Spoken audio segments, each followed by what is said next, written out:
Hey guys, we are Unorthodox Group and we are back with week 5 from our Totally Unorthodox devotional planner. We are going through week by week our growth workbook and what is God really trying to tell us this year as we show up in purpose. So we are in week 5 and we're talking about how do we fulfill God's expectations that he set forth for our lives. I'll hand it over to you, Dr. Lil. Hey everyone, welcome back to all you ladies that have been following us and really trying to connect with God and grow closer to him and his purpose for our lives. So this week we're going to be focusing on Jeremiah 10, chapter 10, verses 23 and 24. And so we're going to be talking about how do we fulfill those expectations that God has for us in our lives. And the verse goes like this. It says, I know, Lord, that our lives are not our own. We are not able to plan our own course. So correct me, Lord, but please be gentle. Do not correct me in anger, for I would die. So what is this saying? Here we see that, our lives are really not ours. God brings us to this world, right? And he created us. But he created us with intentions and purpose. And he gives us freedom to make choices and to do with our lives what we seem fit. But really understanding that our capacity to understand what's best for us is very limited. For those of us who have kids, we know that we have good intentions for them, right? We want them to learn some things. And in their perspective, in my perspective, when I was younger, I thought, oh my God, my parents are so annoying. Like they don't, why are they making me do this? This is boring. I don't want to go to school. I don't want to do homework. But they had a bigger picture for us. They understood things that we did not understand at that time. And the same thing happens in God's kingdom with him. God sees this wide-angled lens of past, present, and future. And he's able to see how all this comes together. But we see this very limited area. And even what we see is so tainted by our emotions and our own perspectives and our bias and our subjectivity that we are not really able to comprehend or capture the bigger picture. And so what God is imploring us to do is to really understand that this life is ours and we can choose to live it as ours, and make all of our choices for ourselves. But then we also have to be willing to accept those consequences.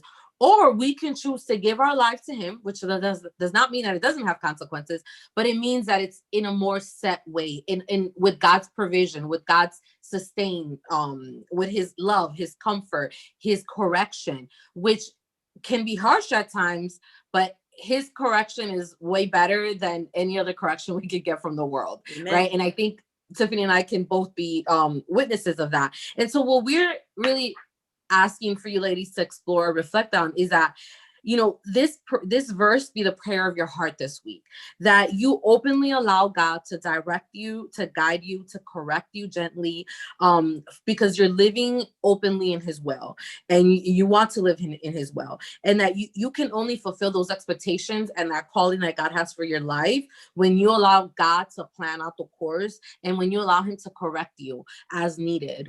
And so that's really, I know we kind of keep repeating the same thing over and over week after week. But really, when we look at Esther, it was pretty simple. She had a gift. She knew what her gift was. She spent time with the Lord. She committed her life to him. She was obedient and she stepped forth when God called her. And that's really what God is asking us to do. Spend time with him in prayer, in meditation, in reading the Bible. And while we're in prayer, really focus on asking him for clarity. I think that people, we all need to learn how to just straight up ask God for what we need. If I don't know what my purpose is, if I don't know how to show up and fulfill your expectations, Lord, provide me that clarity. Pray specifically for that, because without understanding what God is asking of us, we can't fulfill what God is asking of us, nor do we have that humanly ability. It has to be laid at his altar and given to him. The same way he gave us the promise, he gave us the gifts, and he will give us the clarity and vision. We also need to allow him to give us the resources and the direction to fulfill that. And he will, like you said, if we're spending that time and building that relationship. I wish that we could give you a shortcut. There isn't one, right? God likes relationships the same way humans do. He made us in his image. Mm-hmm. You wouldn't consider yourself having a relationship with your children or your family or your loved one or your husband if you weren't spending that time and building that. And it's the exact same thing with God. Yeah. And for those of us that have hard times building relationships, You know, you sit there and you say, God, I don't know how to build a relationship. I'm sitting here. Like, what do you want from me? Exactly. And God will guide you. And, you know, sometimes we also get caught up in like the way that God has blessed those people around us. Like, oh, look, he gave her a business, or he gave her a family, or he gave her beauty. And we need to understand that God's calling for each one of us is unique.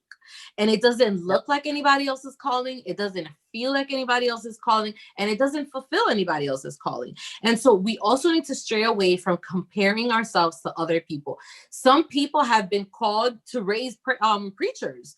Some people have been called to take care of a family. Some people have been called to make money to bless the church. Some people have been called to make a company to bless the employee. Like, God has a million ways that he can use us, and every one of those ways is possible and does not look like anybody else's calling. And so as you're exploring that with God, do not be tainted by what you see other people doing. Do not be tainted by comparing yourself to other people, because God has a purpose with you that is unique, that is as powerful as any other purpose, and that serves a very special place in God's kingdom.